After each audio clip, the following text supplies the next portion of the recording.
Good evening, ladies and gentlemen, and welcome to the most influential urban conservative talk show in all of the world on the most influential urban conservative network in all of the world. It's the Exceptional Conservative Show on the Exceptional Conservative Network. Registered trademark, of course. Live from the nation's capital. As those who are piling into the exceptionalconservativeshow.com are listening to, we are not ashamed of the good news of conservatism, for it is the power of liberation. First to the Republican, and then the socialists. So glad to have you all here tonight. There is much joy and pleasure in my heart because this is Thursday night, and on Thursday night is New Day Black and Red. We kick it with our professor, Dr. Michael Jones. You may have heard him on undergroundprofessor.us or Blog Talk Radio, and certainly on SHR Media. I'm trying to recruit him to TECN. Y'all hook me up and help me out with that one. He's a little ornery when it comes to negotiations. Probably trying to include an infused burger or something in the deal. I'm also trying to recruit Dave Milner. He's a little tougher. He wants two of the infused burgers. So, these negotiations get a little strife at times. But there's so much more good news to come, and I'm going to talk about that in just a few. Listen, I thank you all so much for being there with me last night as we were interviewing the wonderful Maxine Blake, Ohio institution, just a wonderful woman, child of God. And so much so, first, Mary's home state, that is, Mary Brockman, who is my bouncer in chief. If you diss her, you diss me, you will be dismissed. Deborah, glad to have you in here tonight as well. That was a privilege that I enjoyed, and I am so glad. I want to be able to tell my ancestors as well as my children to come that I had an opportunity to do that. What a tremendous honor and pleasure it was, and there'll be even more pleasure, more honor to come in the next week when we begin to interview just a few other of the trailblazers that will be honored in Washington, D.C. We'll talk about some other things as we go along. But you know how we get this party started. I pull up this huge chest. There you go. Problems again. Apparently we're having problems with the chat room. I don't understand why we are. But I guess we are. And so I don't know what the problems are, but I pray the Lord just wave over these particular things. I couldn't even get into Professor's chat. I don't know. It might be a chat world problem. I don't know exactly. But nevertheless, we're going to pledge or please stay and listen if you can't get into the chat. You know how we start this particular show off. We put our hand over our heart and we pledge allegiance, and we allow our young people to lead us. Young people, lead the way.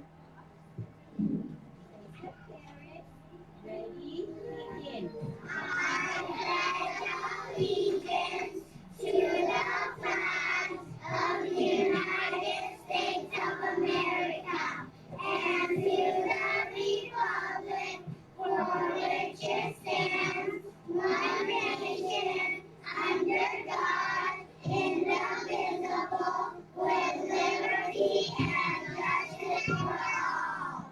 Woo! There we are, ladies and gentlemen. And I just want to say this to you. We have been experiencing some technical difficulties along the way.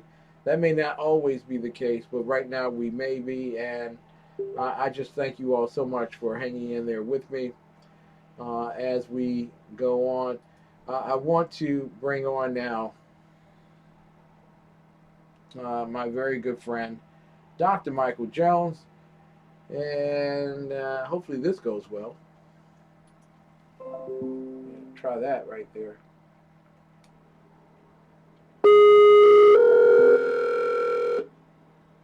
All right. Yeah. Homosexual couple is doing it for political purposes.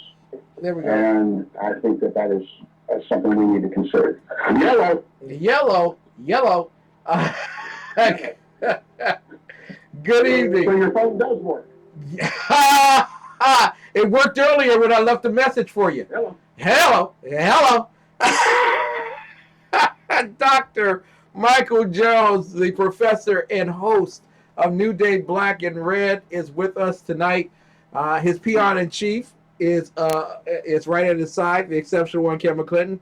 I am so duly pleased, sir, by being in your great audience this evening. You can arise, get off your knees. That's fine. Thank you, sir. Thank you very much. Yes. Thank you. And everybody, this is Ken McClinton, the exceptional conservative out of Washington, D.C., and also known as my peon in chief. Thank you. And I'm very glad that you did not make me reapply after the inauguration. Well, that's pending. I'm waiting for them to repeal Obamacare, and then we're going to have to see what happens to the State Department. Yeah. And you hear that fake news story? Remember, I told you that if I was Trump, I would fire everybody in the State Department, every last one. Yeah. And then while we were talking, the news thing came out that said a whole bunch of them resigned. Turns out Trump fired them. Wow. They didn't resign. It wasn't a noble action by the progressive retards of the State Department. He fired their asses because they are circumventing his policies and will. They're actually working against him. And I think he's going to be firing a lot of people. You know, he went after the Attorney General that was acting for the idiot thing she was saying about how, she couldn't enforce his travel restrictions. And he fired an agent in charge over in Denver, Colorado for saying she wouldn't take a bullet for the president. So I think there's going to be a lot of libtards losing their jobs with their idiot comments and inability to play nice. But mostly because they're undermining this president like they did Reagan and the Bushes. But won't they say that this is an ideological cleansing? That he's just being a meanie? Sure. Well, sure. They can't handle not being in charge. They can't handle not having the predominant opinions in this country. I mean, it's really what it is they have been completely rejected by this country, by the majority of this country, too. And their ideology has been completely rejected, and they are reacting to it vehemently. And this is why you see academics, you see teachers, you see journalists coming out and saying some of the most wackadoodle things, ever, is because they completely lost it. They have no basis in reality anymore, and they've been exposed as an emperor with no clothes. An emperor indeed, no clothes. I say emperor because they're tyrannic. People are tyrannic. They are. They wear turbans too. There you go. Tyrannical turban. In terms of the firing process, I wanted to ask you, because I can ask you anything at least one time. I'm going to ask you this question. Do you believe that this was a positively great kickoff to Black History Month by the Trump administration? Now, you may wonder why I'm raising that with you. Hold on a second here. I think I have an answer for you. Okay. Here we go. Ready? Ready.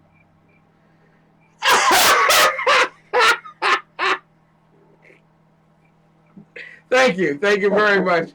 I'm here. I'm here all night. Tip the waitress. Is it Black History Month again? Didn't we just do that last year? I know. It's back. It's bigger than ever, I suppose. Back by popular demand, February. Brought to you by Punxsutawney Phil. Wait a minute. Did Punxsutawney find his shadow first and foremost? Because that's Yes, the most. he did. He did. Which means 6 more weeks of progressivism. Oh gosh! Al Gore evidently says he wants a recount. He said that Punxsutawney had some hanging chads or something. I don't know what all that's about. Yeah. Wow. Well, We down here in Texas, we don't pay attention to Punxsutawney Phil. We listen to Panhandle Phil, who comes out every year and says, "What are you talking about? What's winter?" is it winter to you all anything below 50 degrees? Oh my God, no, that's all. It's like 70 now. When I was a youth, I wore shorts in 40-degree weather, and then it moved to 50 and then 60, and now if it drops under 80, I find myself wearing long pants. I don't know if it's because I'm getting old and my skin's thinning and I'm losing too much weight, or if it's, in fact, I just lived in Texas way too long. It is a fact, though, in Texas, if we see 2 snowflakes, we shut government and school down. Well, thanks to you all, you're going to see a whole lot of snowflakes because your economy was the only thing that was booming, and everybody from New York, California, and Florida moved to Texas. So, this is why Dallas and Houston and Austin are burgeoning, and the rest of us are trying to survive. You know, this is interesting.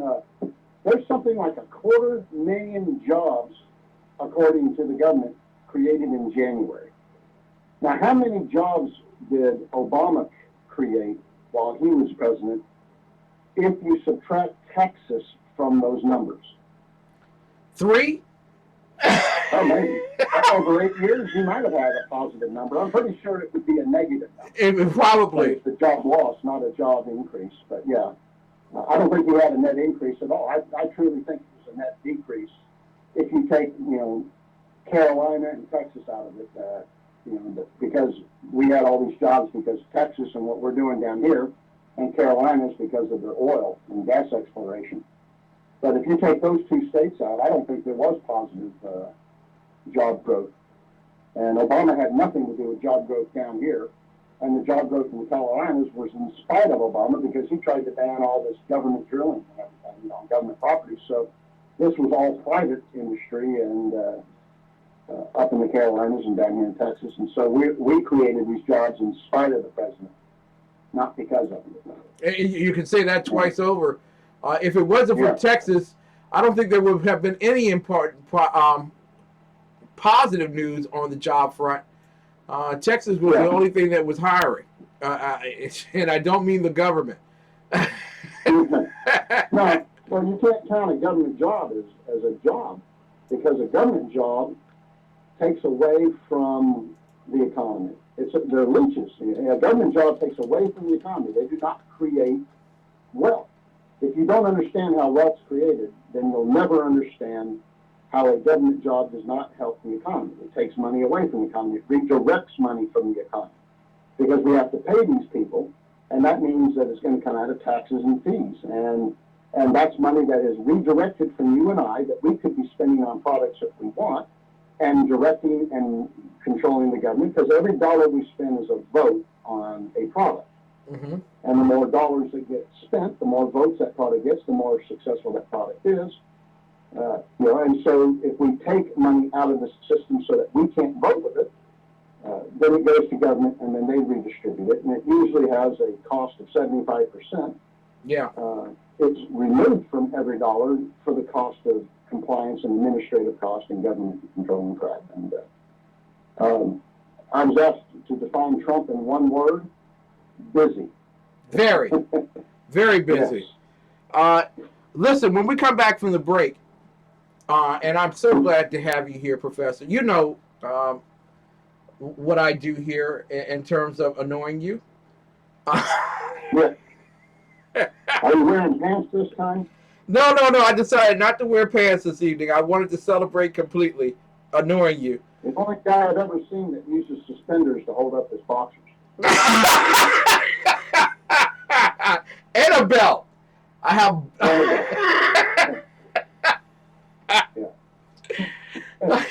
And do you have those little things that go around your calves and hold your socks? Yes, I do. I have that as well, and each one has a belt next to it as well. So, yeah. Belt also? Well, sure.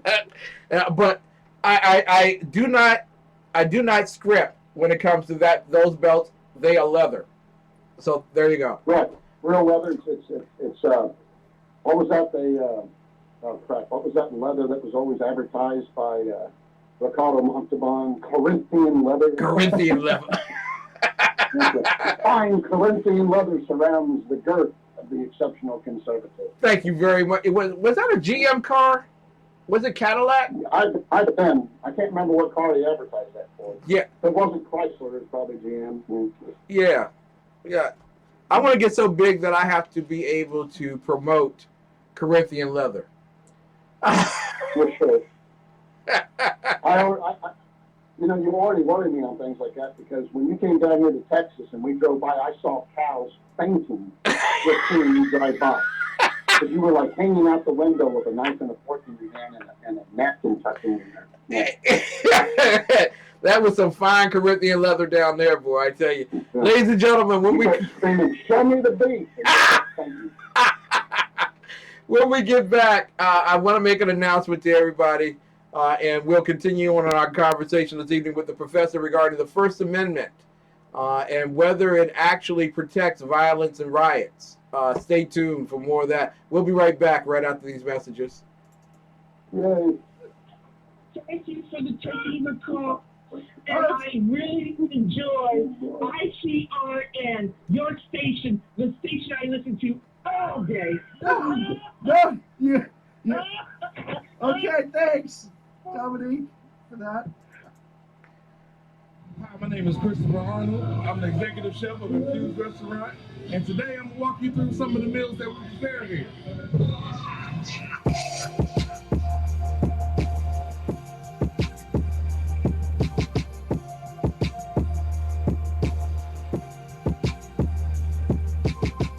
We're making a pizza. We use fresh Italian sausage that we cook here and slice it up.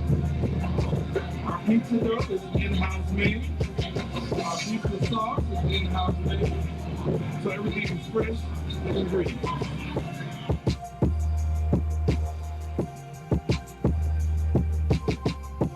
This is our Thai curry chicken. The sauce is made with coconut milk and the Thai red curry. It is juicy chicken thighs as well as some mixed vegetables, served with jasmine rice and pita bread. So now we're going to prepare our famous blackened tilapia and grits, our fish and grits on the menu.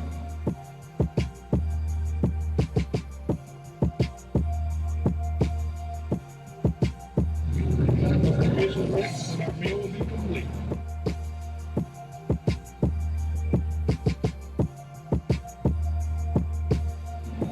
Let me tell you about our infused beef burgers. We kick the spice up just a little bit with our infused sauce. We start off with 80-20 USDA ground chuck ham patty burgers, like half a pound of burgers, and we're going to grill it to perfection. After I flip the burger, we add the sauce and let it cook on into the meat just a little bit.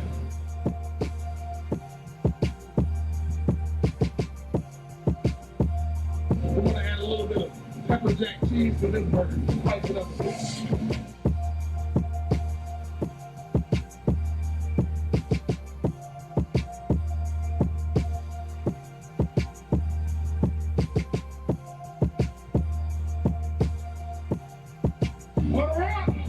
Ladies and gentlemen, 6339 Allentown Road, Temple Hills, Maryland is the place to be.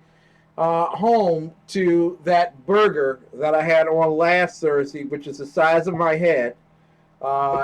It's a very nice experience if you like to eat that. But also if you're a vegetarian, you can eat there. They got nice samplings for that too. My wife enjoys. 6339 Allentown Road. It's Infused Restaurant. And if you go to the exceptionalconservativeshow.com and you scroll down to the bottom of the first page, you'll get more information on time availability, catering, and everything else at Infused Restaurant, the best restaurant in Washington, D.C. Ladies and gentlemen, I do want to make this announcement, actually two announcements, for those persons who have gone to the exceptionalconservativeshow.com and you happen to be under the actual TECS area and you're listening to us and watching us and everything, I want to let you all know that I put a Valentine's Day gift in there for you. Yes. Actually, all you need to do is scroll over and you will see the Valentine's Day gift. It's a 60% off System Mechanic Pro coupon, or System Mechanic, the actual tool that's used to clean my own web and computers that I use for my show. 60% off of what I paid is what you get. And there's a special code that you can use for doing that. All you have to do is click on that particular code and use it. 60% off. Happy Valentine's Day to you, and we'll keep it there until the actual 28th of this month for you. So come right on over, click in, click on, get your Valentine's Day gift from yours truly. And then in other celebration, which is why I'm trying to do negotiations with this guy, better known as the Professor, Dr. Michael Jones, who we love so much. Dr. Jones? Oh, dang. Yeah, I'm kind of jealous. One of the guys that asked me to recommend a book, I recommended Alfred Knopf's, or Jack Racco's, rather, book, Original Meanings. Yes. Which cost me like $60 when I was as a student, and he found it on Amazon for $4. Really? Woo!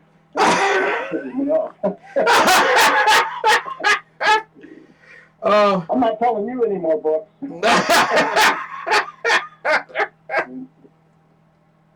Ladies and gentlemen, you know that we've been on the air. This will be our 7th year, February 28th. 7 years. 7 years. Subtract the commercials, you've been on 2 hours. Thank you. Thank you very much. But we've been on for 7 years, and I've held conversations because I watch the stats, and I'm a stats man. I need to know what's going on. I really follow stats. That's what Peaches said. Yeah. She actually gave me stats on the wedding night. Yeah, she did. So I heard the Russians only gave you a 2.3, but she gave you a 6. Just, listen, I'll take the charity stripe anytime it's given to me. Amen to that, my brother. Well, and I, you know, when it comes to those kind of things, white people need the affirmative action. I thought it was included in the Civil Rights Act of '64. That's just one thing white privilege cards do not honor. The best 3 minutes of her entire existence. That's what I proclaim. And it's child support the rest of your life. That's right. That's absolutely right. This I will tell you. You know that as we've been on, we have been monitored and watched by many people over the years. And I told you all in January that it was strange that we would be getting monitored by a certain major satellite institution that's located here in Washington, D.C., and also CBS. Well, I have news for you all who are following along at home. Okay. A certain major, because I can't say the name, and this is all going through legalese. There's no finality of contract yet, you know, yada, yada, all that kind of stuff.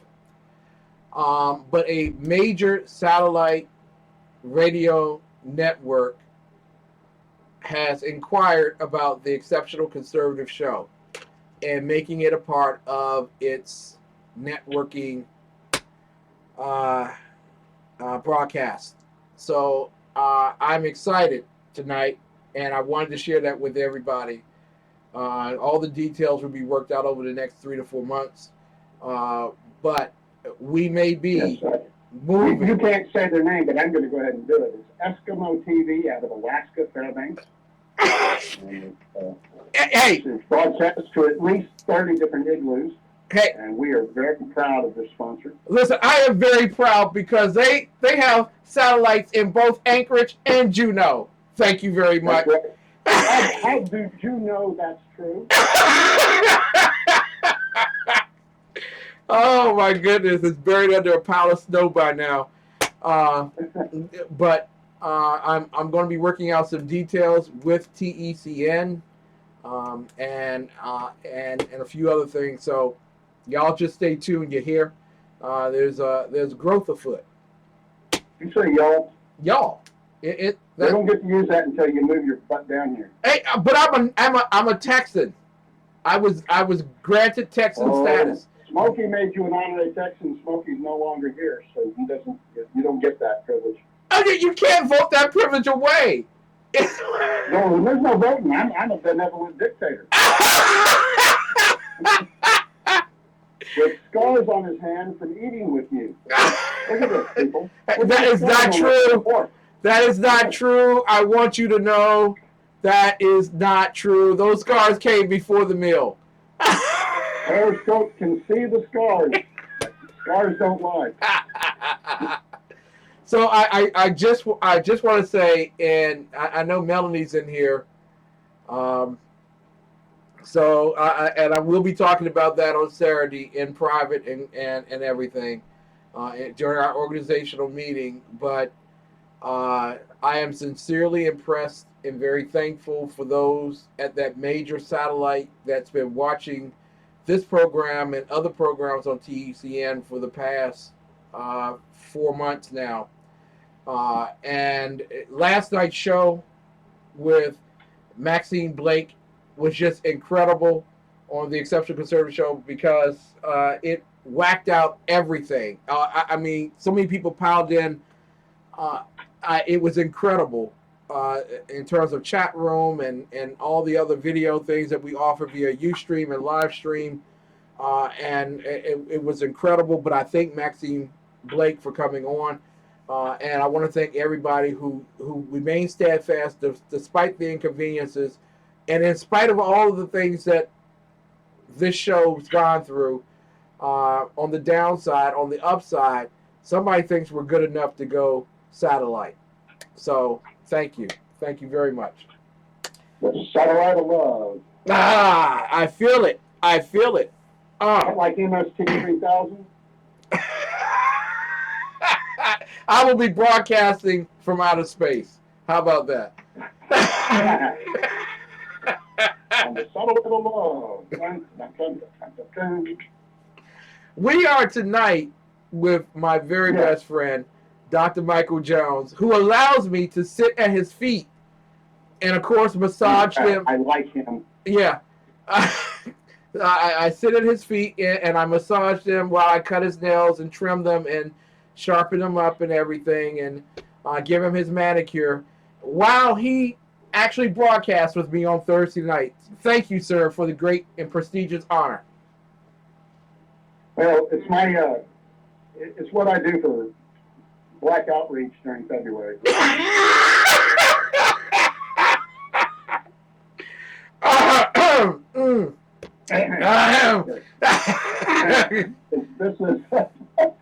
is you're part of Black history, you know. Really? You're Black, and I'm a professor of history. Yes, that is absolutely true. Every day that I live in the month of February, I am Black history. You are. You're like what is that? Little Hood on the Prairie. Oh man, you know what? To be honest, I can't wait to the day. I'll be frank. You be honest. I can't wait to the day I get to wear this again in front of you. This wonderful cowboy hat.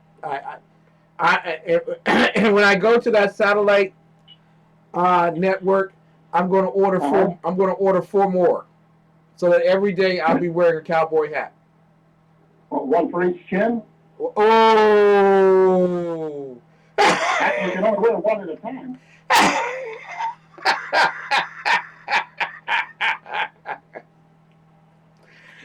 I don't have my cowboy hat in this room right now. I don't think so. No. There you I go. have my tricorn hat, my Redskins hat, my Central Conservative hat, Don't Tread on Me hat. I don't love have that hat. I love the tricorn hat. I can envision what the original settlers were like when they made it to Bunker Hill and said, "Oh my God, really? This is a protest?" Well, now, you don't listen to my show, but long-term listeners to my show know that it really wasn't going on at Bunker Hill. The real battle happened at Breeds Hill. Really? Yes.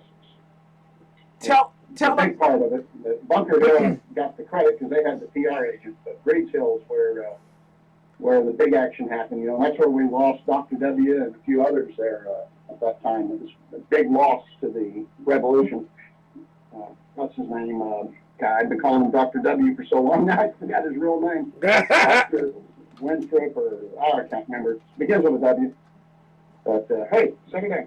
Oh, come on. Tattooing your head with my drumsticks. Okay, get out. I'm being attacked by the police right now. Now- Trying to get up in the chair. Now, before we So, before you wanted to ask me if What? violence is equivalent to the First Amendment? yeah, but before we do that, I want to know if you have gotten a letter from Winston's lawyer, who Demanding equal time? demanding equal time. That during the month of February, as it is Black History Month, and I presume Winston is black. Well, mostly. See? He's kind of biracial. He's got multicolored hair, but yeah. Yeah, see, but this month he's claiming the black part of him. And so he he wants equal time. Winston has taken a quiet section of the house to himself because I finally caught that roof rat that has been causing hell in my house. And Winston has not done his job, and so I had to do it. And I found a ancient old wood trap that was like this big, you know, out in my garage that my grandpa had, and I loaded up with peanut butter, and I caught about a 10-pound rat that was the one that kept eluding Winston. So Wow. I did the job, and I kid you not, when Winston came in the next day and I picked up that rat and threw it in the trash, he sunk his head down and his tail went between his legs and he walked out of the house.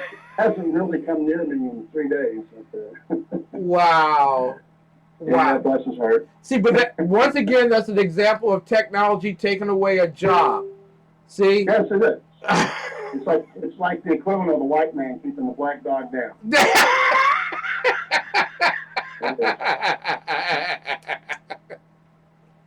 Hey, for you guys in Periscope that want to see what Ken McClinton looks like, let me see here if I can do this. No, this way. There we go. And, nope, that's the wrong, but there we go. There he is wearing his cowboy hat. There you go. How you doing? Yeah. And his Urkel smile. I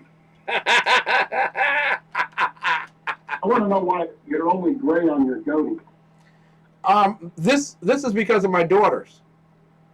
If it wasn't for Don't know that. if it wasn't for my daughters, I wouldn't have any gray hair. Yeah. And you know this. You have Yes. two beautiful I do. daughters. Not just daughters, girlfriends too. I mean, I had black hair about 5 months ago, and now look at me. Yeah. This is all my girlfriend's doing right here. Wow. Wow. But I wanted to ask you, sir. And Ask me anything. I'm going to ask you right now.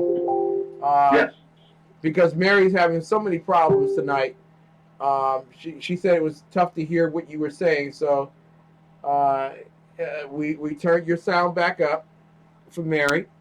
But here's the axing. Because whenever I listen to your show again, no, I can never hear the guests, but you come through like Baboon from Felix the Cat. Well, isn't that the role and responsibility of the host?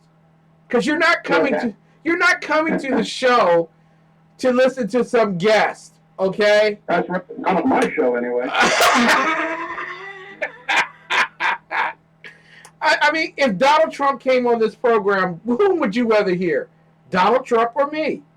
Obviously, moi. So, How about those Cowboys? someday we'll have equipment where we won't have any sound issues whatsoever. We'll be absolutely equitable across the board. Oh my God. I think that's the day I'm going to quit so that I can go out winning. Winning. Are you going to watch the Super Bowl? Yes, I am. Brag about that. I decided I don't even care about the Super Bowl. Well, now this is a compliment from Mary. This is a compliment from Mary. Mary says it's too much bass, not enough treble. Well, that's because we're all black here. Black folks don't like bass. They like that treble in their voice. It's all about that bass. About that bass. No treble. Don't even have to get the fitty cap on. My panty coming off. We'll move it. I'm more of a Fat Boys instead of a Nicki Minaj. What's her name? How do you got a name like Nicki Minaj? It's Minaj. It's Minaj. Oh, like in Menage a Trois? Yeah, that's what I was thinking. Oh, wait a minute. Wait a minute. Not with this guy. Wait a minute. Yeah. Melanie is in the chat room. We're not supposed to have this kind of conversation around Melanie. She's too young to hear this kind of stuff. And besides, anything you say, I have to report to Peaches anyway, and that just makes too much work. Too much? Yeah. I decided with Crappernicker and Lady Gagne and they're going to bring the Hamilton cast to perform at the halftime Super Bowl now. I thought, screw that. I don't care. I'm tired of watching the Patriots every year, and neither of these teams impress me. So I'm gonna watch the Lingerie Bowl from Victoria's Secret and go to bed. Well, I will not be watching the Lingerie Bowl. Oh, no, you can stay up with Agador and watch the Cat Bowl. Yeah, thank Or you. the Toilet Bowl, whatever you want to watch. Thank you. We'll be watching from our safe place.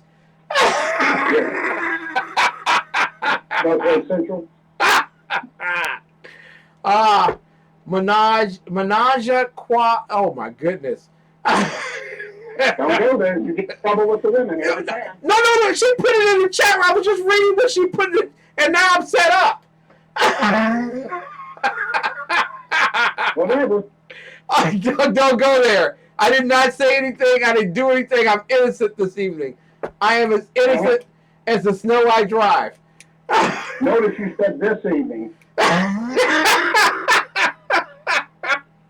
And I'm not even baiting you this time, I'm just being nice over here. See? Exactly. I haven't done anything. I'm innocent.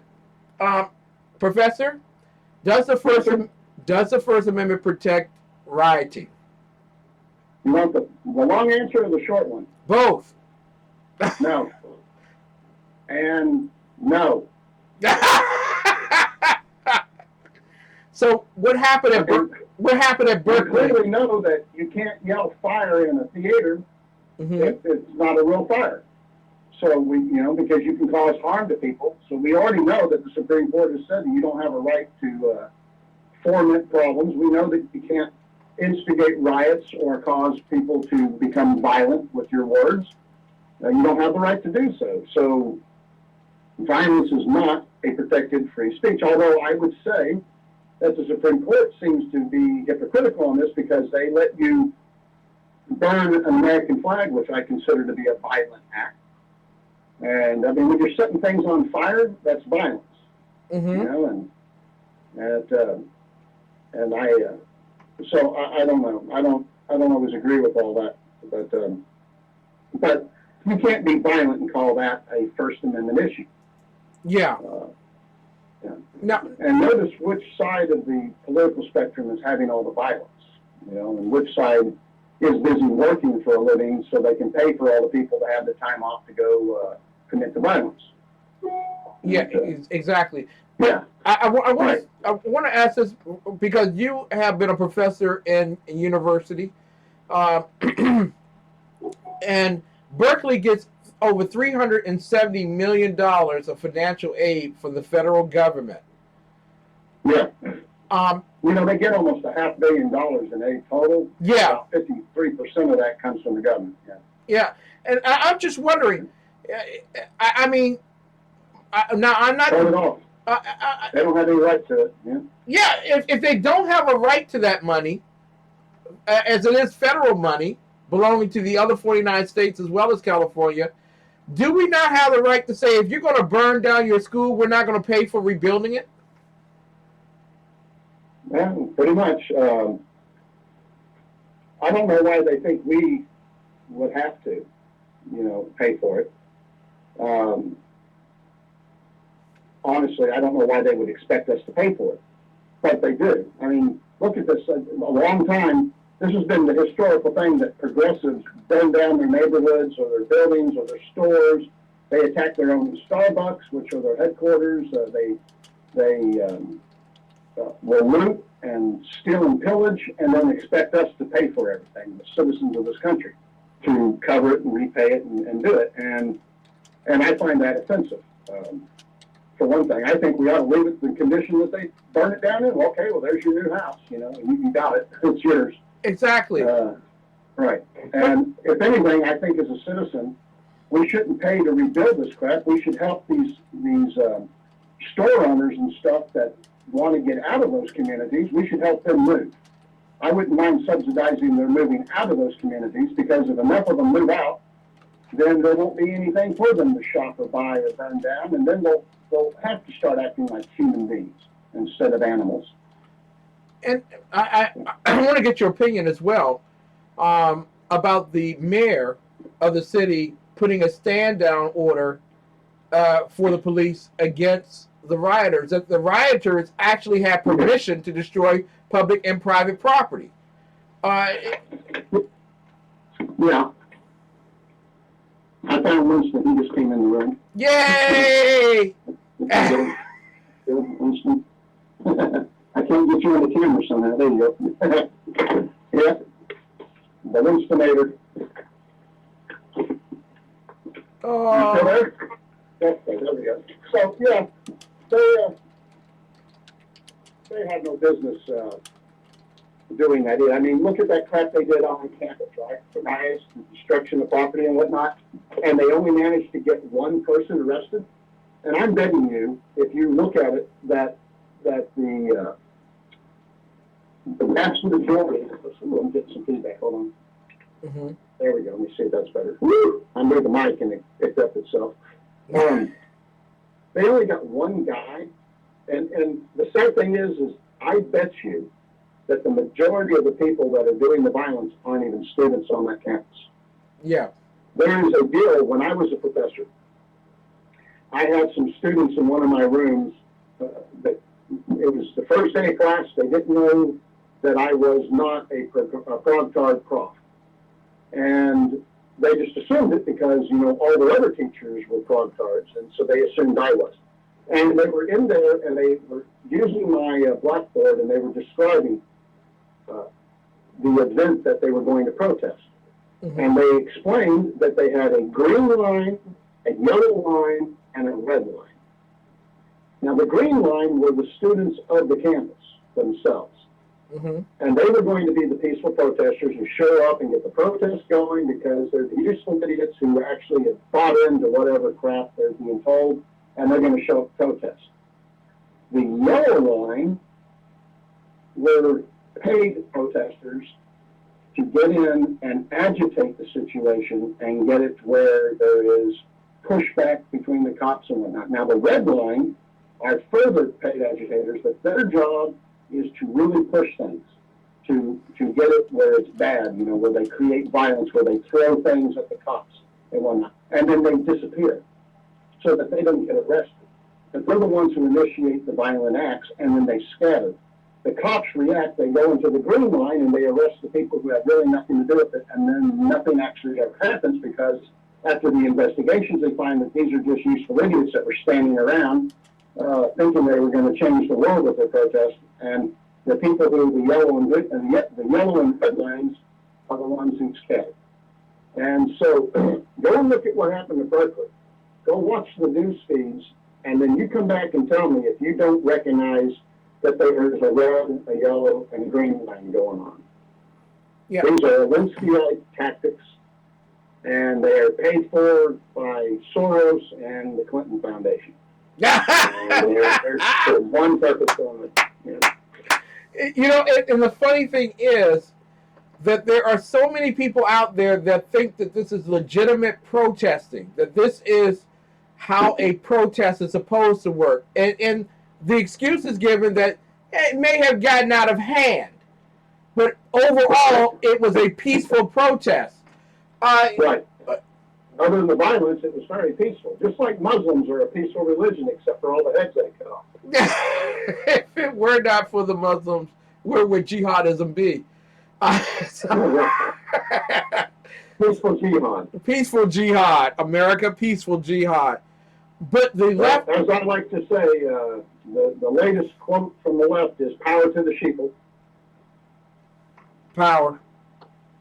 Apparently, the left has bought into it, but I'm concerned tonight that a lot of people on our side of the aisle is beginning to buy into that too, despite the revolutionary vote of having Trump in office, him firing people left and right since being in office, and putting on a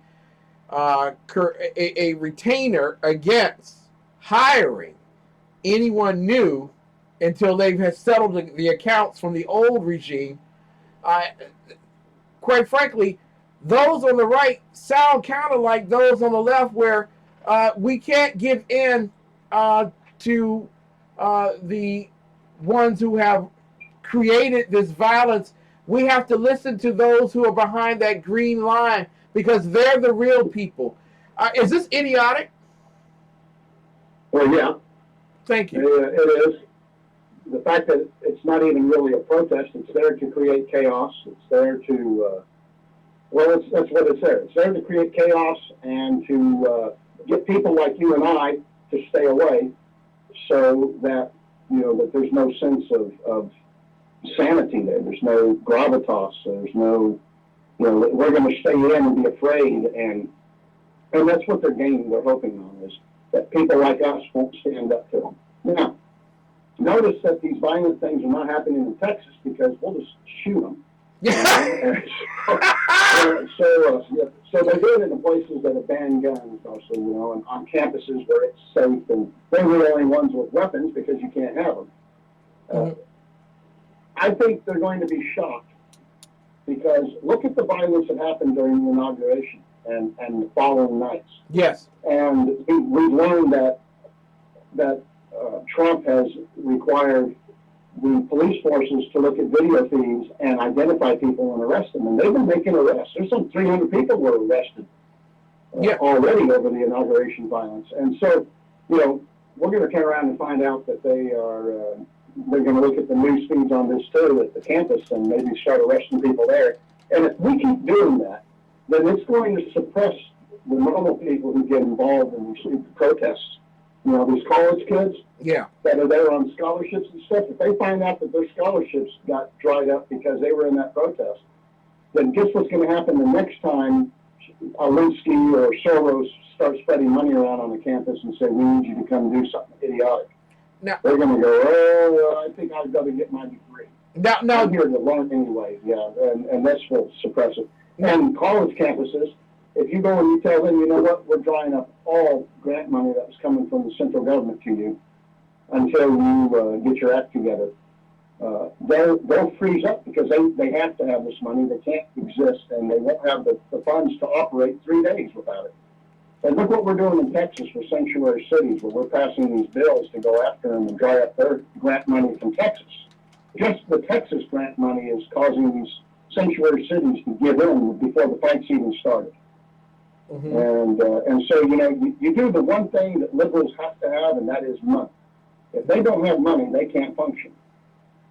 And if you dry up their funding, then they can't be a pain in the ass to the normal Americans, to the patriotic Americans. Exactly. I want to ask you, sir, because this is a very serious question, right before we go into the break. do you believe that the President of the United States would sit down with Mnuchin, who is going to be the Treasury head if he's not already, and Betsy DeVos, who is going to be the education head if not already, and say to them, I don't know if she will be. yeah, I'm betting she won't be, because the NEA, the National Education Association, has their hooks into those two Republican chicks from, I don't know, what is that, Alaska and one of y'all's Yankee states. yeah, Yeah.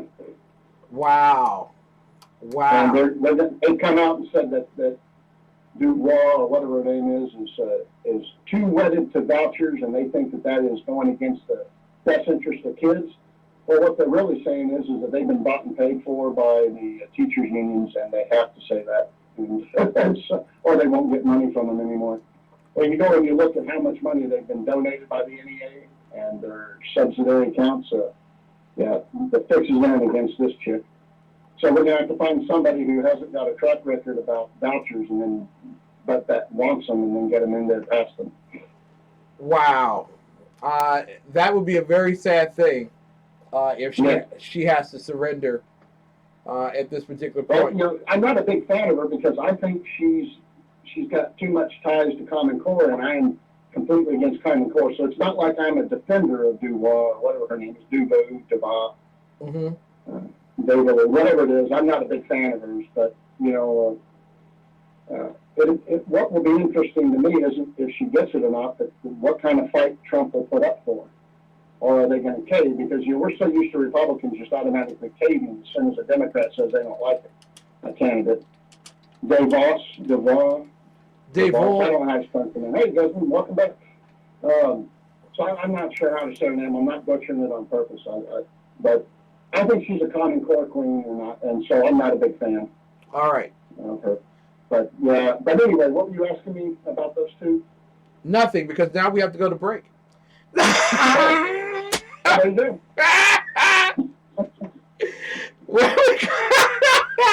When we come back from the break with my very best friend, Dr. Michael Jones, better known as the Underground Professor from undergroundprofessor.us, I will ask him something, because I can ask him a question in each hour. And so I'm going to ask him something in the next hour. But we're also going to talk about Keith Ellison. Oh, boy. And Keith Ellison is beginning to get... 9 seconds. See y'all later, Blog Talk. My talk about to shut off over here. It'll just be you and me now. Oh, you can always come to theexceptionalconservativeshow.com, theexceptionalconservativeshow.com, and come into the chat roll and listen to the Underground Professor and the rest of us.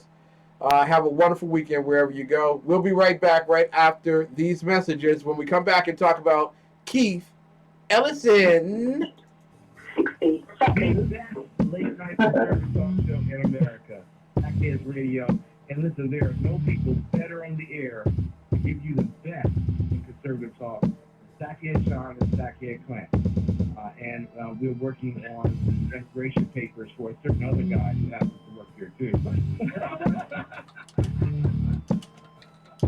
For those who are tuning in around the world to the best late night conservative talk, TECN Radio.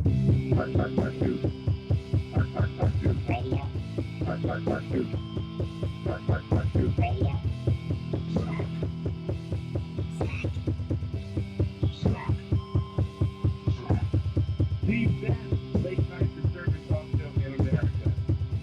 In America.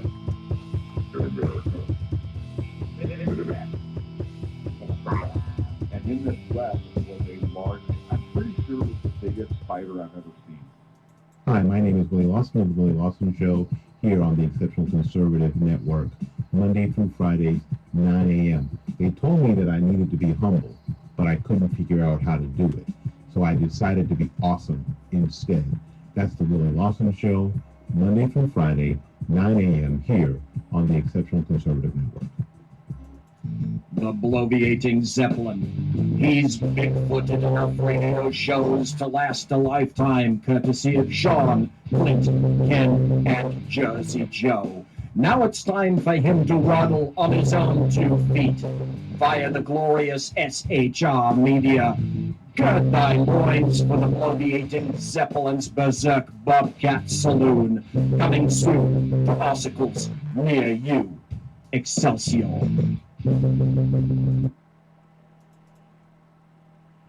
You are listening to the Exceptional Conservative Network.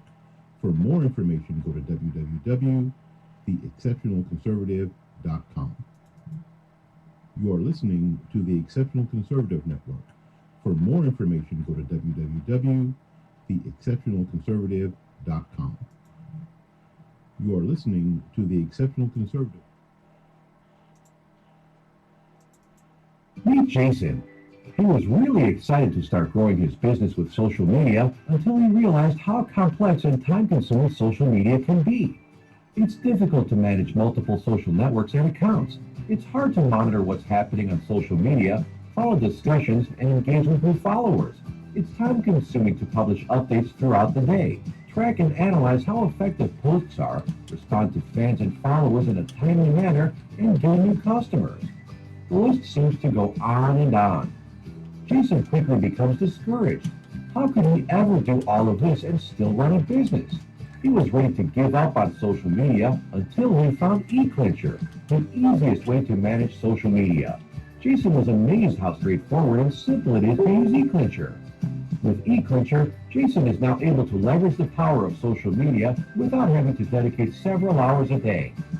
He can easily organize all his social media accounts in one place, efficiently plan and schedule his posts ahead of time, engage with his followers, understand the effectiveness of his efforts with powerful analytics, find new customers, and much more.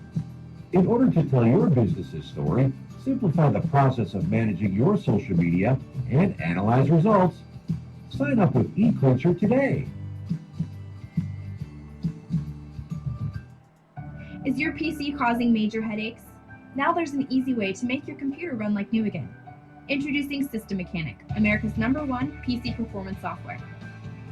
System Mechanic scans your entire PC for over 200 different types of errors. It then automatically fixes even the most stubborn and frustrating PC problems, restoring full speed and stability in minutes. Visit runlikenew.com to try it free. Ladies and gentlemen, just want to say this before we go on with a few more commercials.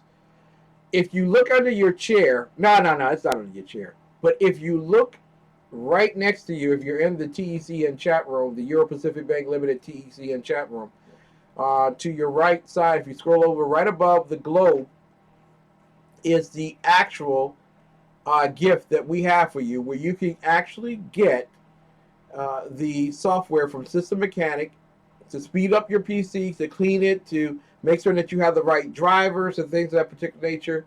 You can get that for 60% off. That is your Valentine's gift from TECN right there. And every one of our hosts will be telling you that you go to their particular page, site, and click on, and that way you can get that 60%. So tonight, for those who are listening, if you're in the TECN AM tomorrow morning to listen to Shannon and Mike at 7, if you want to listen to Willie at 9, or Melanie at 10, they each have an area where you can click on and you can get your software download at 60% off, and also TECN PM for either Ralph and Lonnie in the afternoon drive time at 4 to 6, or my show at 9 p.m.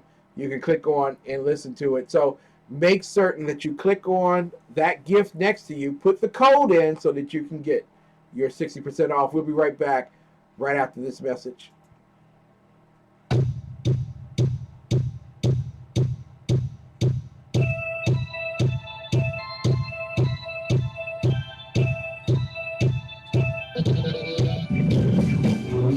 Hey, it's Jersey Joe, Joe the Reader, Common Sense. You can catch me every Wednesday night, 8 p.m. Eastern Standard Time on shrmedia.com. That's every Wednesday night, 8 p.m. Eastern Standard Time, shrmedia.com.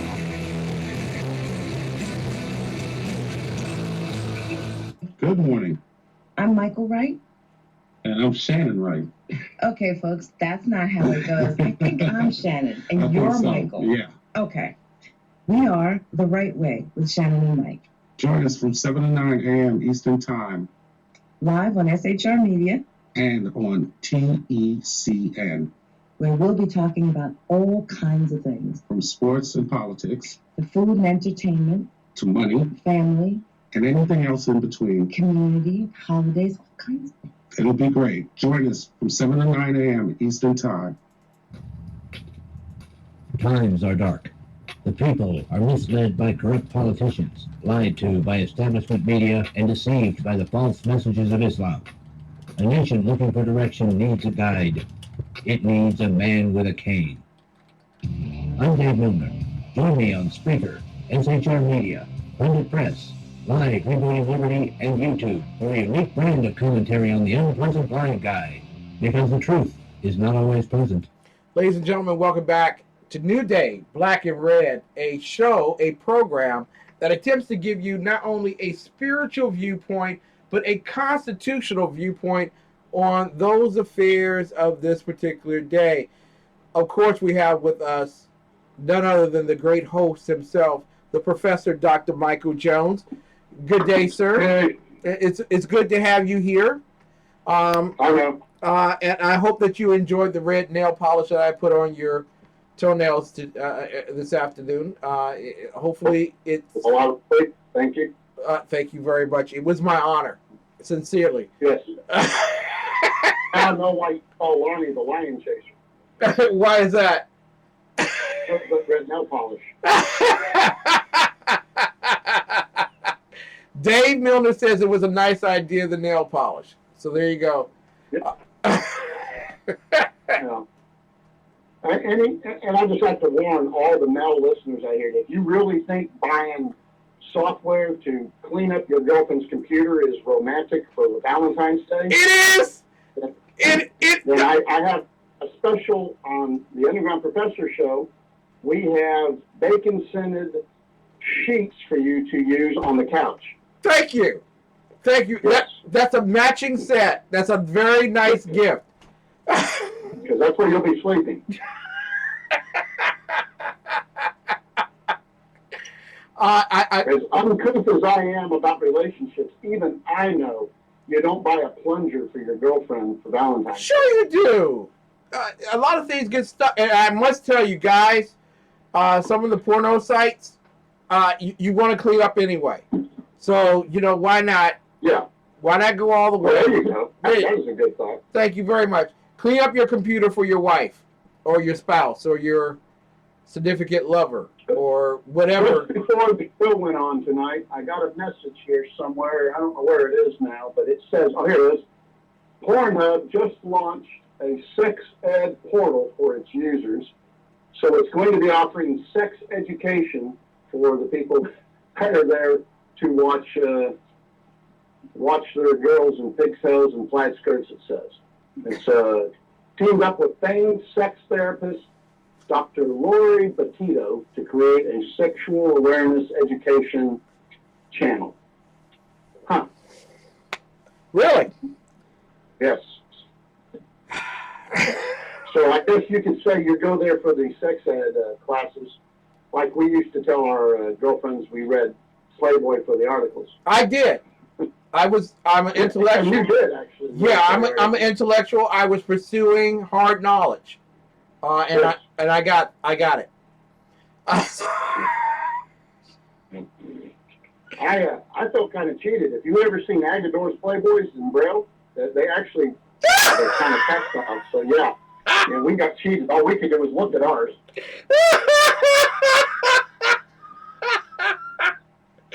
Oh my God!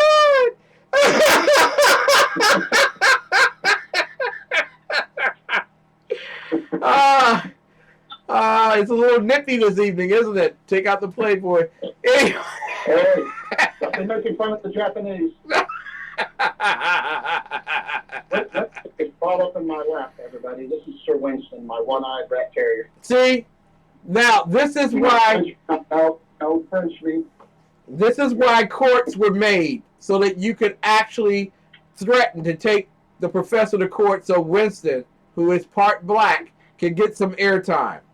Thank goodness. It kind of reminds me of you, Ken, because he's got black hair, and then right here on his chest, he's got those little gray hairs like a goatee. There you go. Right here. There you go. He must have had daughters. Hanging out together. Then he calls Pickles. Yeah, all my dogs are rescue dogs, all 6 of them. I can't say no to rescue dogs, so I've got several acres, and I bring in dogs and rescue them and let them live here for the rest of their lives until they kick off. Okay, Professor. Now I'm getting some brushback from a woman who happens to be in the chat role, and I'm just wondering if that's a very bad gift for women. Cleaning up your PC. But are you kidding me? If they come and see your PC has no browser history, you know what they're going to go, uh-huh. No, it's not true. It's not true. No. After the hand. They're going to give you the 3rd degree or the cold shoulder if they see a completely cleared out browser history. That's not the mark of innocence. It is. Innocence is handing over your phone and saying, here. But, yeah, having it all cleared out, that makes you look guilty. Okay, so on the same page that we have that coupon where if it may not be for your Valentine's Day gift, which is 60% off what I paid. So, you know, it's a very good deal, I believe, to make sure that your software and hardware all, oh boy. That's a great deal. Yeah. It's just not a Valentine's level. I think it's a Valentine's. So if you get it, it better come in a package of flowers and candy. They are expectations. It's not really, they tell you don't get me anything. Yeah. You don't need nothing. I just rather have time with you. They say that crap. But then they have to go back to their girlfriends the next day and tell them what you brought. And they're sitting there listening to everybody tell the stories of what wonderful boyfriends and husbands brought them flowers and candy and took them out to eat. And then they say, oh yeah, I got a 60% off coupon to get my browser clean. And they look at it and they go, oh, is that what the kids are calling it these days? And they're like, no, he really wanted to clean my browser. Yes! And cigarette time! Tell their girlfriends that, and then they all sit around and talk about what a piece of crap boyfriend they have or husband, and then they spend the rest of the time picking on you and feeling bad for her because, she can't defend you and she can't praise you in front of them, and what she wants to do is brag about you. So you put on your Buster Brown shoes and your Oxford white shirt and your pants that come up above your ankles, and you go with a little flower in your hand like a rose. I'm going to get my girlfriend a single yellow rose because I'm going to tell her she is my yellow rose of Texas. See, we Texans are smart. We can do that. We can only have to buy one flower that way. Wow. You guys have to buy like dozens of flowers. And get away with it. Exactly. And then I'm going to take her out to a nice restaurant and look at her while she talks, and I'm going to nod a lot. And while I'm thinking about, sports statistics, I'm going to nod and say yes a lot to her, whatever she says. And, you're so interesting. Look at her in the eyes. Yes. And she's going to go and tell everybody what a fantastic boyfriend she has. So let me just ask you this question. This is taking us way off of what I want to talk about, but maybe better for this evening. Because Valentine's is next week, or at least the week after that, or whatever. And I guess knowing is half the battle when the actual day is. But most people will be taking someone out on the weekend to celebrate that. But so maybe you can take pictures of McDonald's again. No, we're moving up. We're going to Arby's. Yeah. We're going to Arby's. That's right. What are you, the Jeffersons?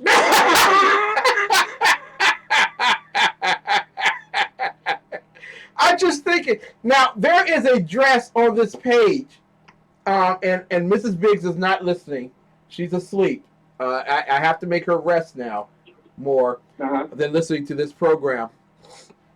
And all my programs during the course. I try to put her to bed at 9 o'clock so she gets some rest so she doesn't listen to my show.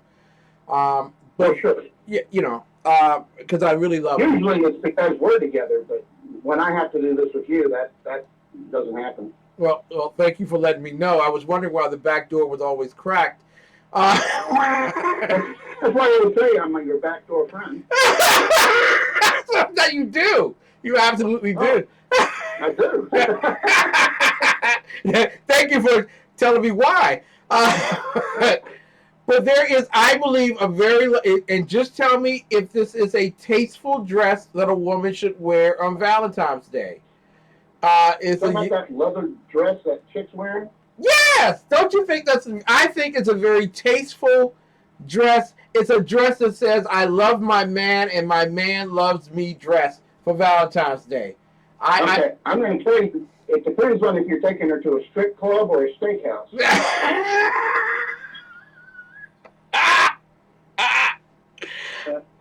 There's only half of her's covered in that. No. 3/3 of her is almost covered. Yeah, but the high beams are on. I would say no. So you say no to this dress? Oh, I would. I wouldn't. Yeah, I got my girlfriend a little black dress. What do they call those? LBDs or whatever, little black dress. Isn't that LBD enough right there? That is a little. Yeah. Well, that's a little black dress, all right. Well, it's not so little, but it is a black dress. But I think it's okay. But you have to get her a shawl or something to wear over it. And, because unless she does, unless she's like a musician, then a singer, then I don't think it would be appropriate. Well, she can without a shawl or a cameo, something to wear over her shoulders and stuff to take away from the that'd be something that's sexy for later. But you give her a shawl to wear and she can use no. What you do is you give her a $300 coupon to the hair shop so she can get weave, so that will replace the need for shawl and all that stuff, and then she will love you because you let her go and get a weave. Yeah, and now you wonder why black people are always broke. Because you spend $300 on a weave and she's got to be there 18 hours to get it. Okay, well, since we're looking at... I learned when I went to Washington, D.C., and I discovered that hair places are open at 3 in the morning because they start at 5 in the afternoon. Exactly. And they won't finish until 3 in the morning. Exactly. It takes about 8 hours to put that weave in there. But, plussizefix.com is the place that I'm urging all the women to go, especially those women who are going to the Trailblazers Awards event in Washington, D.C. on the 11th and 12th. Maxine Blake and others are being honored as Trailblazers. They are conservatives or Republicans who have been overlooked because they're not senators or very wealthy or have some form of nobility that people want to kiss gluteus maximus to, and they're being honored. So I'm encouraging all the women, get your dress from Plus Size Fix, great dress. So how about the gold dress that the young woman is wearing as you scroll down on that particular page? Is that not a very beautiful and conservative? Yeah. See? That one's better. That one's better. Okay. Yeah. Now, at least, I have to say this, at least you don't have the turbo toilet cleaner on for Valentine's Day. What's wrong with turbo toilet? Nothing is better. Nothing is better. That one where you had the turbo toilet cleaner, that you were tile and toilet cleaner. That's right. And I thought how sad it was that you needed a toilet cleaner that goes turbo. Well, I'm just saying fiber, my friend, fiber. Well, you know where I eat. Come on. So, I mean, nothing says romance like a turbo toilet cleaner. So, see, but when you wrap it up and everything, it looks good. The whole, it's the wrapping. It doesn't have to be the gift. It only has to be the wrapping. That's what I mean. You guys like rappers. We love ourselves some rappers. You people. So that's right. Yeah, you people. So if you go down further on this particular page, there are 3 other options, and you tell me which would be a better Valentine's Day gift. If you know that she's blind, that you get her glasses at a 40% off, or you get on your page. Let me tell you what the best Valentine gift is. What is that? Is there's something here with a jar of something or a candle, that would be okay. But now, the number one gift on your page that I see for Valentine's Day would have to be Golden Eagle gold. There you go. There you go. If you really That's love what they would find the most romantic. Now, I want to ask Deborah and Melanie and Mary. Well, Deborah's gone, but Mary and Melanie and Claudia, if your man came home with $100 worth of gold coins and laid them on the bed for you and said, "Happy Valentine's Day," would you find that acceptable? Holy cow! Did you say lay it on the bed like you're buying it? No, not like you're buying it. I'm just. No wonder you're single. I'm just saying. Yeah, come here, baby. Toss the gold on. Yeah, baby. You gotta be kidding me. Well, what's next? You're gonna drop it down the well. What? That's not romantic? Isn't that romantic? Your man comes in with that. Professor. Gold can be romantic if you give it to him in the right way, but holy cow. No, Melanie is saying you basically put money on the bed. Well, isn't that what beds? You can leave it on the bed and tell her to make you a sandwich? Make me a sandwich on the way out. Yeah, that's it. Wait a minute. It is romantic. I think it's romantic because what's happening here, you already have money on the bed. It's called a bedspread. Something that's unessential. Okay? A bedspread is unessential. I don't know why we need it. Hold on a second. Wait, let me hand you this shovel real quick. Go ahead. Well, wait a minute. Mary says a gold necklace, maybe. Yeah. Claudia says if I was a pirate, it might be good. I'm thinking, wait a minute. If I give you gold coins, you go buy your own gold necklace, right? Or melt it down. I'm going to take Melanie out, and she can leave gold coins on my bed.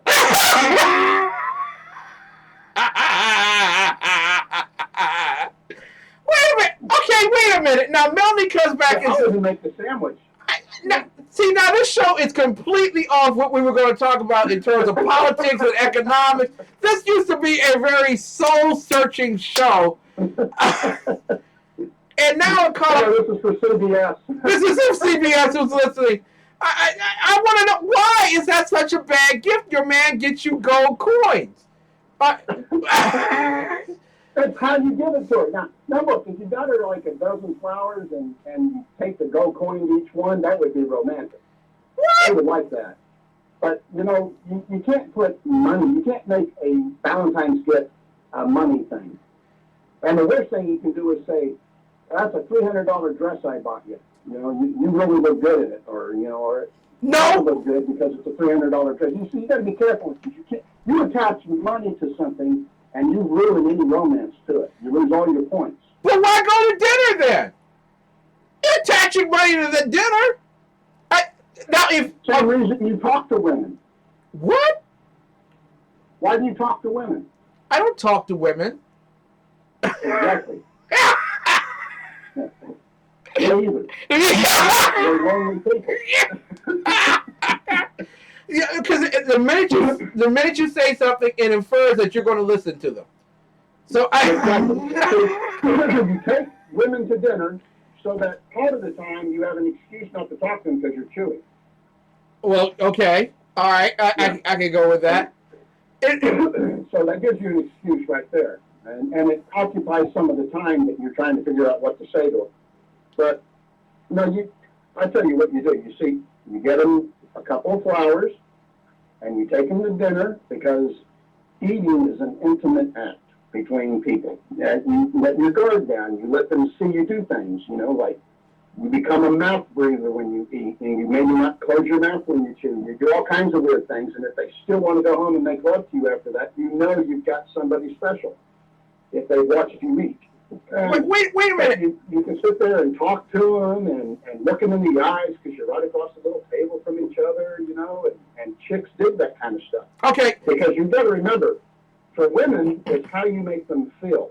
And if they can anchor an emotion to a feeling, then that's important to them. So what they do is they remember how you treated them or how you looked at them, This is why, like, when a guy picks up a baby, women think, oh my gosh, he's man material right there because he's holding this little baby and he's being sweet to it. And that means that he can make a good father, and they anchor that emotion to that idea. And now you've got an end. You know, this is why when you take a dog to the park, women come up and talk to you because dogs are cute and precious, and they anchor that emotion to you, and they associate that with you. So this is what you do. You go out to dinner, and you treat them like human beings and equals, and you look them in the eye, and you talk to them, and you tell them how you feel, and you get to do that kind of mushy crap on Valentine's Day without looking like a fool, like you can dress up on Halloween and not be a fool. So explain to me this then, Professor, because I'm going to ask you this question here. Anything may be asked. Okay, why then must I go out of my way to take her to Shula's when we could have that same intimate relationship at the Golden Corral? Why? Okay, is that a serious question? Yes, that's a serious question. You said don't put any money to this thing. Don't put money to it. Now, let me tell you what. I'm going to be very serious in my answer. Okay. There are lots of women who would love to go to Golden Corral because that's what they can afford, and that would be a big night out for them, you know, and they would like it. There are other women who know that you can afford Landry's or, you know, or Shula's or, you know, or the Chop House or Infuse, and then that's what they expect from you. And so when you take them to Arby's to get a steak burger and say, hey, baby, I still bought you steak, you're not going to win any points. You know? So it's what you put into it. See, women they don't have to have the expensive stuff, but they want to see what kind of effort you put into it, because that effort you put into this night tells them how you feel about them. And see, it's unfair because this burden is mostly on men. Yes. Women don't have to do much on Valentine's Day. It's not really fair because, you know, it's two in the relationship and they should have to respond and do things in kind. Mm-hmm. But most women don't think they have to, and they don't. And but what if I stretch out the Shula dinner over 364 days? See? You could go there every day of the year? No. If we divide what I would have spent at Shula's by 364 days and give that to her, it's the same amount of love, right? Oh, yeah, but you see, you got to have concentrated love on Valentine's Day. You can't have, you know, thinned out. All right, Professor. Yeah, again, like I said, it's how you make them feel. You don't have to do a lot. I tell you what you could do. You could go make some sandwiches from your refrigerator and put them in a picnic basket and throw in some styrofoam plates and a box of wine and take them out. And as long as you're laying on that blanket with them, staring at them and talking about them and telling them how you feel about them and how that you make them, you're a better man because of them, and you want to be a better man because of blah, blah, then that's what they want to hear. And then they're going to go back and tell all their girlfriends, you do not believe what this guy did. He spent $8 on Valentine's, and it was the most magical Valentine's I've ever had. And they'll tell their friends this, and you'll be a hero. But if you monetize it, if you make it gaudy, then you lose points. And taking them to Shula's doesn't help. Yeah, it won't hurt, but it's not required. It's what you do with it that is the magic. You know, and you got to make it magic. And you don't have to step up very often as a man in a relationship. Yes, you do. Birthdays, Valentine's. Yes, you do. You step up every day as a man in the relationship. You give her love, and you give her kindness and affection, and you look to her. Okay, women call that baseline. What's that baseline for? That's a baseline activity there. That's what you have to do in order to get the sugar. No. If you don't want to be in the doghouse, if you don't want to get the stink eye, you know, then you have to be nice to them. Professor, I just bought the sugar. I bought it when I said I do. You bought it? When I said... So Peaches is a sugar baby. I did say that, sir. We got to go to a commercial right here. We'll be right back. Imagine that. We'll be right back with more of the best in urban conservative talk. You're listening to New Day Black and Red. I'm going to come back to this conversation because there's a lot of men out there who are listening who are trying to get my out, just like I'm trying to get this out right now. My foot. I'll be right back. Brought to you Home by values up Turbo and Toilet interest rates Cleaner. near all-time lows. Happy You probably know Valentine's. that now is a great time to refinance, like the Johnsons, who saved $436 a month. $436 a month? It's simple. Just go to lendingtree.com, compare loan offers for free, and see how much you could save in just 5 minutes. Oh, you said the bank gave you the best rate. Yeah. Lending Tree. When banks compete, you win. I have to do everything myself. Someone is sleeping on the couch tonight. Times are dark. The people are misled by corrupt politicians, lied to by establishment media, and deceived by the false messages of Islam. A nation looking for direction needs a guide. It needs a man with a cane. I'm Dave Milner. Join me on Spreaker, SHR Media, Blended Press, Live Liberating Liberty, and YouTube for a unique brand of commentary on the unpleasant blind guy. Because the truth is not always pleasant. Hi, it's your business diva here, Melanie Collette of Money Talk with Melanie on the Exceptional Conservative Network.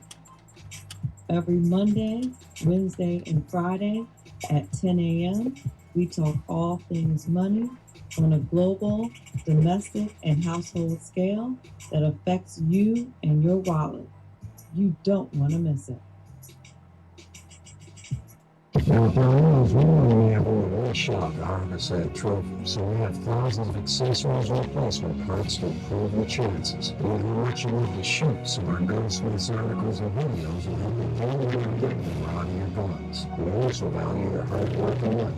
That's why only Riots backs up everything we sell with a 100% unconditional lifetime guarantee. Riots, the world's largest supplier of firearm accessories and gunsmithing tools. Meet Jason.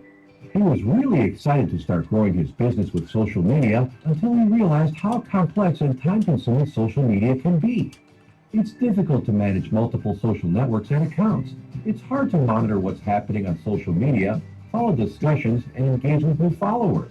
It's time-consuming to publish updates throughout the day, track and analyze how effective posts are, respond to fans and followers in a timely manner, and gain new customers. The list seems to go on and on. Jason quickly becomes discouraged. How could he ever do all of this and still run a business?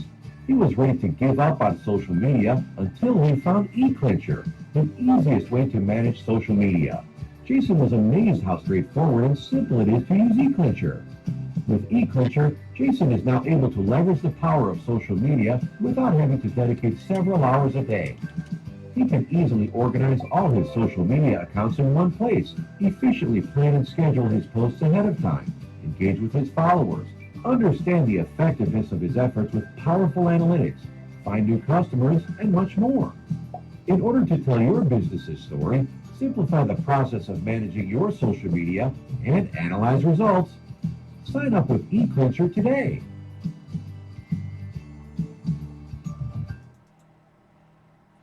Hello, I'm Donovan Larkins, pastor of Spirit of Life Christian Center in Dayton, Ohio. But I'm also the director of Shekinah Ranch and the Shekinah Ranch Protecting Innocence campaign. And today I want to just share with you some of our materials that we've developed so that you too can be part of promoting prevention, education, and safety awareness to youth. We have now our Protecting Innocence t-shirt. It's a powerful marquee or billboard that you can purchase and wear yourself that brings awareness that children need advocacy. It's a powerful, powerful piece.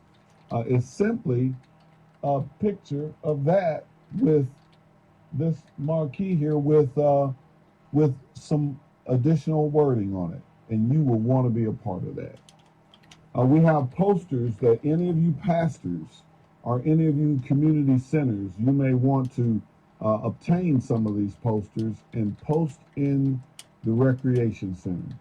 It would be great to post this in the foyer of your church. It would be awesome for you to post this throughout the schools of your community. Involvement is what's necessary. Involvement is what makes a difference. We know that in order for evil to triumph, all that is necessary is for good men and women to do nothing. And then we have these little marquees. You can order 100 of them, you can order 50 of them, and you can pass them around to your family. You can pass them around at a family event or a local event that you're going to be at a festival or something. These are very handy, they're very cost efficient, and they make a powerful statement. They really make an impact. And then we have our Protecting Innocence ribbon. And in this package, it's not only just the ribbon, but it also has a message, a safety awareness message, actually a tip. And the tip encourages parents to exercise scrutiny with the relationships that your children are involved with. Today, we see more and more children being victimized by teachers, by coaches, and by other people, other supposedly trusted individuals. And we have to prepare our children if we plan for them to be safe. And then you will want to be involved with the overall Protecting Innocence campaign, because we're making plans right now to build a retreat recovery center on our 150-acre campus where Shekinah Ranch is housed. And you can get this brochure. We can email it to you. That way there's no cost associated with it, so that you can learn how you can join our Protecting Innocence teams.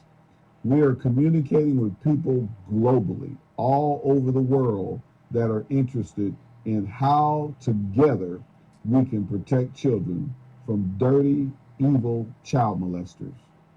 We love to have you on board. We need your support. We want your prayers, and we welcome your financial contributions. Again, I'm Donovan Larkins, Shekinah Ranch Protecting Innocence Campaign. And by the way, camps are coming. So call us so that you can register your child at 937-422-6029. We'll see you later.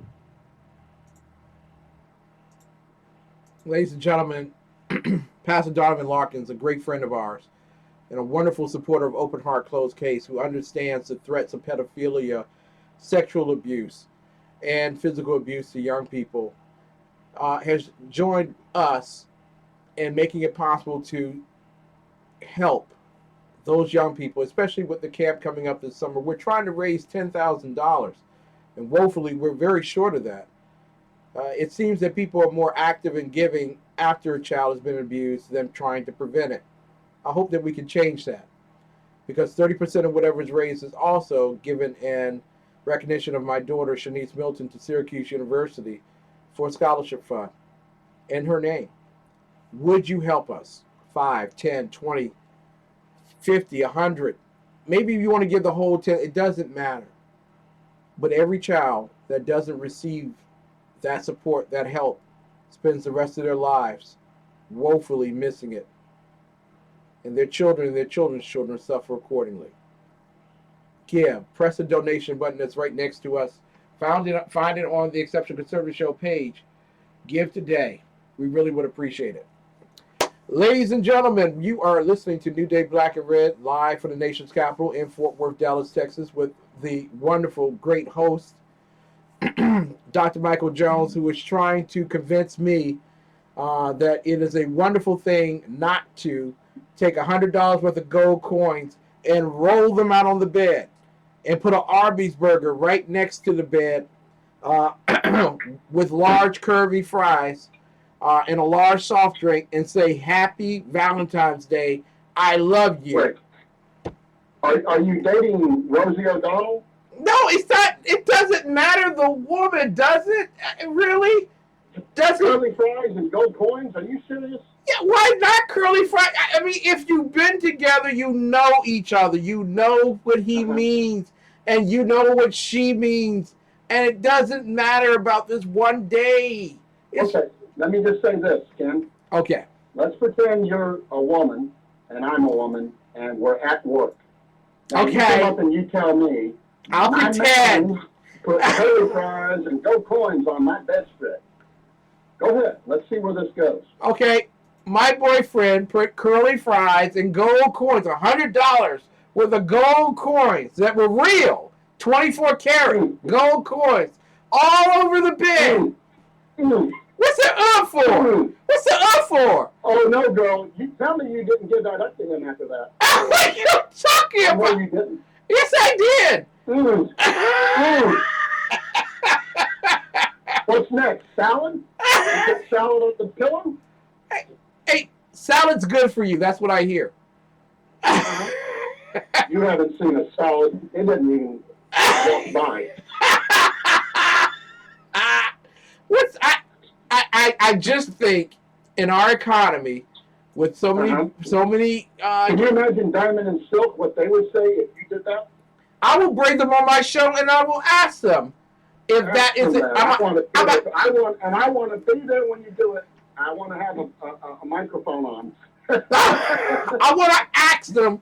You know what? I'm going to help you out. That's a challenge. I'm going to try to do it for the 13th. That's normally when we do Mondays. We normally do the taxes thing. I'll see. I'll see what I can do in terms of getting Diamond and Silk back on our program. And I'm gonna ask them because I don't think that. I don't think we need to get them back on, and then I want to be a part of that conversation. I will make you a part of it because I want to know why we picked one. Because now remember, Valentine's Day is noted for the murder of so many people. Why did we turn? Valentine's Day massacre. Is that what you're talking about? Yeah, exactly. What it's describing the Valentine's Days I give women. The massacre. Yeah. This is why I know so much about what not to do on Valentine's Day. I am willing to take advice and counsel at this point. But I really Let me tell you, this is all you need to know. Whatever you do, it doesn't matter how much you spend. Honestly, it doesn't. Really? And yeah, it does not matter. And if you focus on what you're spending on it, then you lose. You lose whatever it is you gain or you could have gained. What matters, and this is the point that I drive to my friends that will listen to me. What matters is what kind of emotion you're going to evoke from your woman. How will she anchor? How will she? People want to see Hendon. This is Sir Hendon, my blind pug. Mm-hmm. They want to know that they want to anchor an emotion to an event. Okay. And then they sit there, and women never forget crap, right? They never, and this is why they can bring up something you said 12 years ago, like it just was said an hour before. Yeah.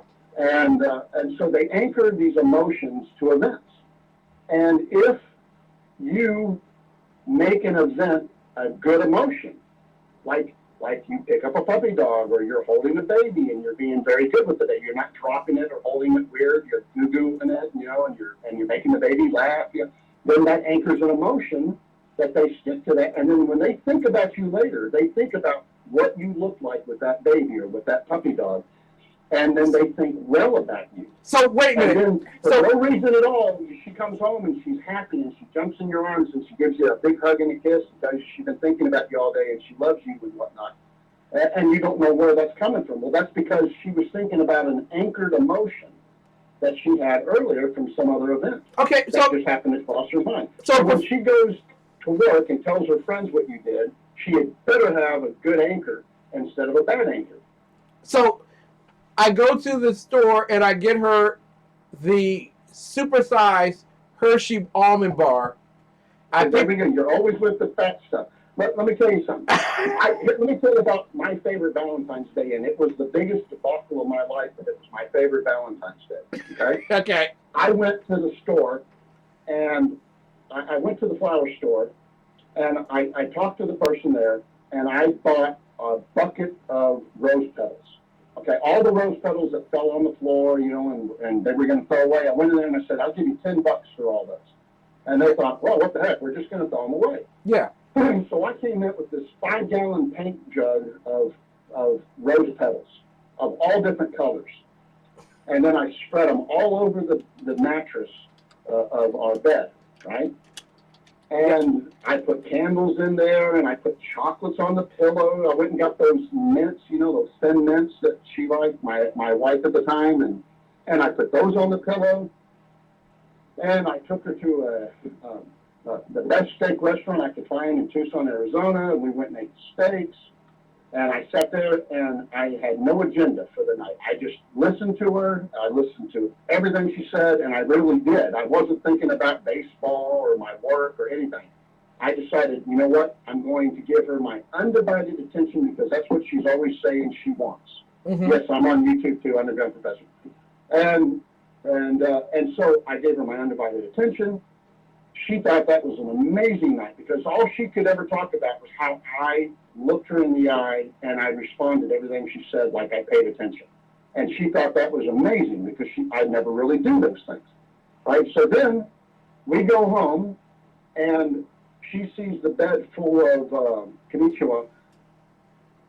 She sees gambawa. She sees the bed full of rose petals and everything. And I take her and I whisk her into the bed. We make torrid monkey love all night. And when we wake up in the morning, we are all blotched from the dye of the red. So we look like we are models, you know, with our skin has just got all kinds of shading and color and stains all over it. And there was no washing that crap off. It had to wear off. Wow. And so we both looked like idiots for a week, you know. We had to tell everybody what had done and what happened.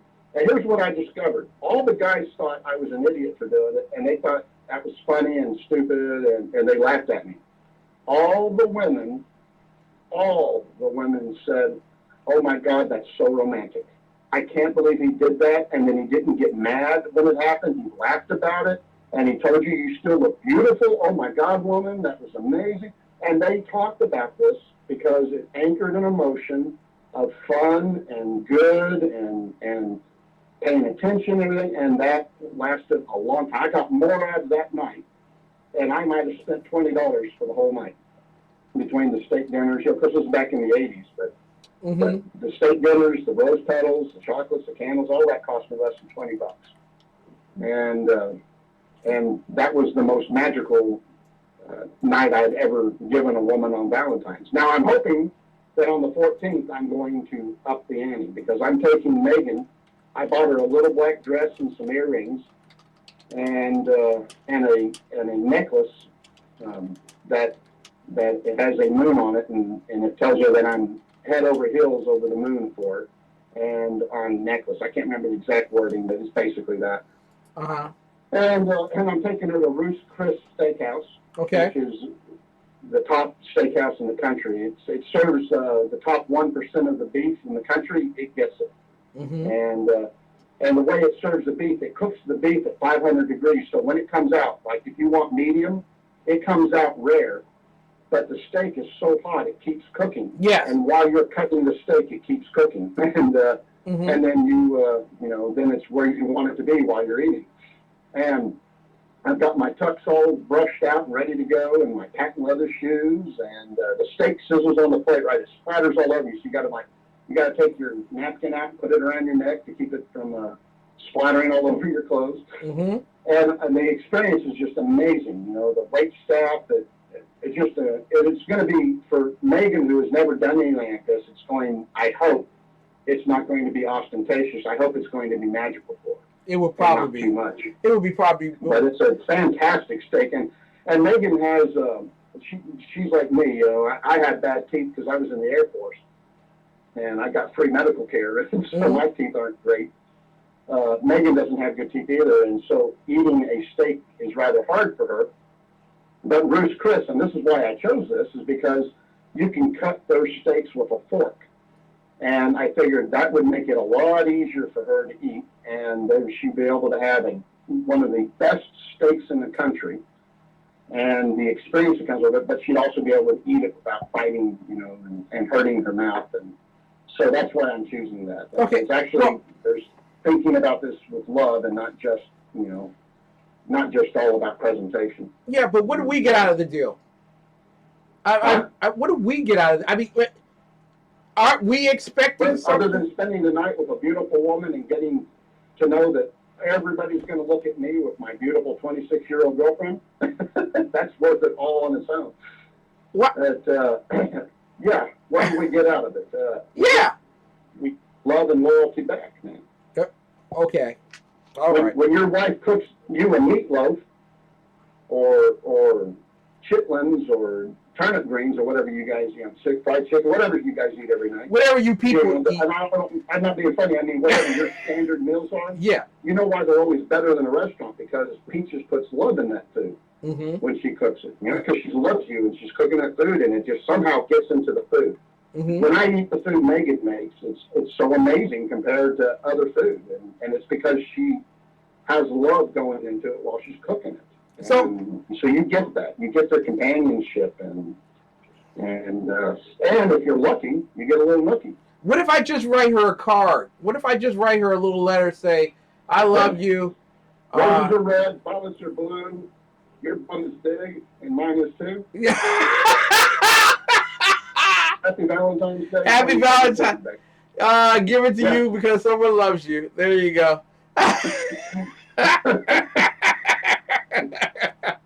Hey, by the way, while you're reading this, please go make me a sandwich. I love you. Happy Valentine's Day. What kind of sandwich are you making me? Let me tell you, if you write them a letter, or I tell you, an amazing thing to do on Valentine's Day is to write them an actual love letter and mail it to them so it gets there on Valentine's Day. All right. Or, if you're not sure, then write on it, open on Valentine's Day if it gets there a day early. But we don't, in this society, we don't write letters anymore very often. Yeah. And so if you actually sit down with a piece of paper and a pen and you write out with your hand a little love letter telling them, and it doesn't have to be sophisticated or poetic. You could just write, baby, I love you so much. You're an amazing woman, and I am blessed by God to have you in my life. You make me a better man, and I love you with all my heart and passion, and I wish I could show you every day how I actually feel about you, but I hope this letter will convey to you that I do love you and that you are special to me. You sign that love, Happy Valentine's Day for 17 and stuff, and you send it to them, then they're gonna freak out. Yeah. And it doesn't cost you anything but a stamp and a few minutes time.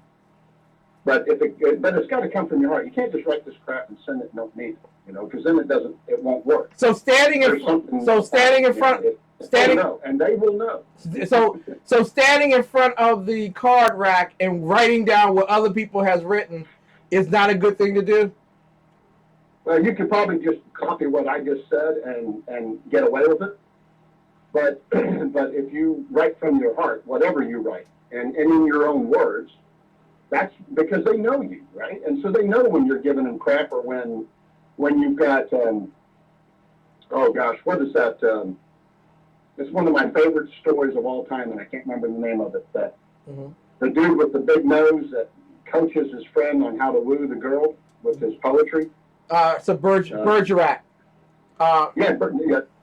Diversion or Bergerac or whatever. That's something. It's really close to that. Yeah. So they know that you're giving them crap if it's not you and in your words, right? And Cyrano de Bergerac. Thank you. Yeah. David said that on there. He's got it right. Digital Dave on Periscope came up with that. Cyrano de Bergerac. Well, if you got the Cyrano version, then they're going to know it. But if you're a single malt whiskey kind of guy, and you write something that looks like a beer guy wrote it, they're going to know, and vice versa. You're not if you're sitting around swilling Pat's Blue Ribbon beer and you write some virtuoso poem, no, you went online and copy and pasted to them, and they're going to figure that out. So you got to put it in your own words. Longfellow, there you go. Thank you, in your own BZ. words. Thank you, BZ. But write what you think. about them and write a card or No, guys, that I gave my whatever you do, don't take that advice right there that the professor just gave. Do not write what you really think. Write the sweet stuff he's talking about. That's what I meant. What the professor meant. Don't let them know what you really think. Can I read this? Come here, you piece of meat. Can I read this scripture real quick? Let me tell you what I gave my mom for Mother's Day last year. Okay. Okay? This will give you an idea of what you can do for Valentine's Day. I took a paper plate and I traced a picture of my hand on it, and then I painted it as a turkey. And then I put some macaroni around the edge of it and glued it on, and then I dumped some glue on it and sprinkled glitter all over it, and then I wrote, "Happy Mother's Day, Mom." And I gave that to her for Mother's Day, and she cried like a baby because it reminded her of when I was 4 and did that, right? And gave her one of those. And that was kind of the effect I was hoping for, was that, that she would think about me as a little kid and, me bringing that stupid crap home as a kid. And moms always tell you that it doesn't matter what you bring, it's a thought that counts, and, they just like those things. And that's why they stick them on the fridge and everything. Well, my mom actually stuck it on the fridge for a while. But she was amazingly touched by that stupid thing that I did. Wow. Because I brought back a memory that she had anchored of me as a kid, back when I was still a decent person. And so that's why I tell you that this is no small thing I'm talking about. Anchored emotions are an amazing weapon men can use with women if you understand the technique. Okay. But you have to do it, and you have to have a woman that actually anchors emotions. I'm not quite sure I'm with one right now. Well, it's true, and they have no defense against it because that's how God made them. Well, gentlemen, no defense against it. But it has to be honest. You can't do it. You can't fake it, and because it won't work. And it won't. If it does, it won't work long. Yeah. And then it'll backfire on you like you won't believe. Exactly, gentlemen. Whatever you do, make her feel good. So this month, don't take her food stamps. Let her keep them. Make her feel good. 1 Peter 3, verses 1 through 7. Let me read them very quickly. Likewise, ye wives, be in subjection to your own husbands, that if any obey not the word, they also may without the word be won by the conversation of the wives, while they behold your chaste conversation coupled with fear, whose adorning let it not be that outward adorning of plaiting the hair, and of wearing of gold, or of putting on of apparel, but let it be the hidden man of the heart, in that which is not corruptible, even the ornament of a meek and quiet spirit, which is in the sight of God a great price. For after this manner, in the old time, the holy women also, who trusted in God, adorned themselves, being in subjection unto their own husbands, even as Sarah obeyed Abraham, calling him Lord, whose daughters ye are, as long as ye do well, and are not afraid with any amazement. But I want you men to know that the greatest qualification is not the 6 verses that I just read for women, it's the one for you. Likewise, ye husbands, dwell with them according to knowledge, giving honor unto the wife as unto the weaker vessel, and as being heirs together of the grace of life, that your prayers be not hindered. Love her, so your prayers will not be hindered before God.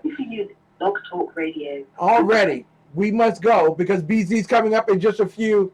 You have been listening to New Day Black and Red live from Dallas, Fort Worth, and Washington, D.C. If you don't remember anything, do remember this. God blessed America. It's time for America to bless God. We will see you next week, starting Sunday. God bless you. We'll talk to you later. Pieces. That's right. Hey, everybody. Good night.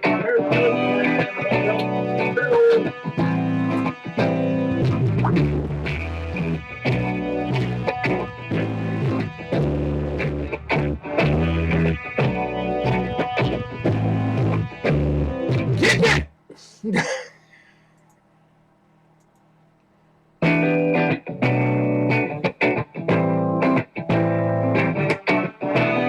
I love this song. God bless you. We'll see you next week. Looks like we're headed to satellite. Only God. Only God.